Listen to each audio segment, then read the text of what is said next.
July August আন্দোলনে সংগঠিত মানবতাবিরোধী অপরাধের মামলায় সাবেক প্রধানমন্ত্রী শেখ হাসিনা ও সাবেক স্বরাষ্ট্রমন্ত্রী আসাদুজ্জামান খান কামাল সহ তিনজনের বিরুদ্ধে 10ম দিনের সাক্ষ্য গ্রহণ চলছে।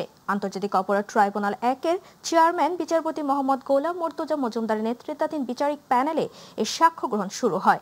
এ মামলায় এ পর্যন্ত 29 জন সাক্ষ্য দিয়েছেন। এ মামলায় সাবেক আইজিপি চৌধুরী আব্দুল্লাহ আল মামুনও আসামি হিসেবে রয়েছেন, তবে নিজের দায় স্বীকার করে রাজসাক্ষী হয়েছেন তিনি। এদিকে জুলাই আগস্ট আন্দোলনের রাজধানীর রামপুরায় ছাত্রদের কার্নিশে ঝুলে থাকা আমির হোসেনকে গুলি করা সহ 2 জনকে হত্যার ঘটনায় মানবতাবিরোধী অপরাধের মামলায় ডিএমপির সাবেক কমিশনার হাবিবুর রহমান সহ 4 জনের পক্ষে স্টেট ডিফেন্স নিয়োগ দেওয়া হয়েছে।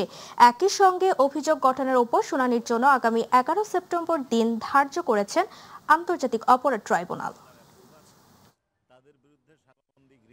ওনারা আল জাজিরা এবং বিবিসিতে যে ডকুমেন্টারি সেটা দেখেছেন, তাতে গুলি চালানোর জন্য সরাসরি নির্দেশ দিয়েছেন তৎকালীন প্রধানমন্ত্রী শেখ হাসিনা।